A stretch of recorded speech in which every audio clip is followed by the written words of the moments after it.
पहले क्या होता था, आज आपने गैस का नंबर लगाया और कल आपको गैस सिलेंडर मिल जाते थे। और भी बात समझिए, अभी पैनिक क्यों हो रहे हैं लोग? जिनके पास गैस के कनेक्शन हैं वो 20% लोग दरभंगा से बाहर हैं, अलग अलग जगह पर हैं, बस भी गए हैं, चले भी गए हैं। उन लोगों का 1-2 साल से कोई गैस कनेक्शन से एक भी गैस सिलेंडर नहीं लिया जा रहा। अब अचानक उन तमाम लोगों के जो पेपर हैं, केवाईसी है, बनने जा रहे हैं, वो लोग उन लोगों के कागजात लेकर के अपने यहां 4 सिलेंडर भरने का जा रहे हैं। ये देखिए, अब उनके 4, अपने तो 2 सिलेंडर भरेंगे ही और उनके भी 2 सिलेंडर भरवाएंगे।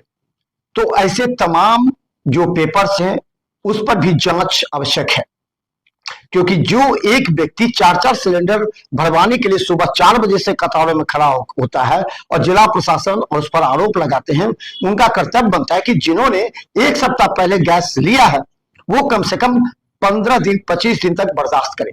देखिए, 4 दिनों का ये खेला है। 4 दिन के बाद जिस तरह भारत अपनी कूटनीति से ईरान, रूस, तमाम और कई देशों के साथ वार्ता कर रहा है, इसमें कहीं कोई पैनिक होने की आवश्यकता नहीं। अगर बुद्धिमानी से काम लें तो ये संकट भी टल सकता है और आपके घर के और होटलों की समस्या भी दूर हो सकती है।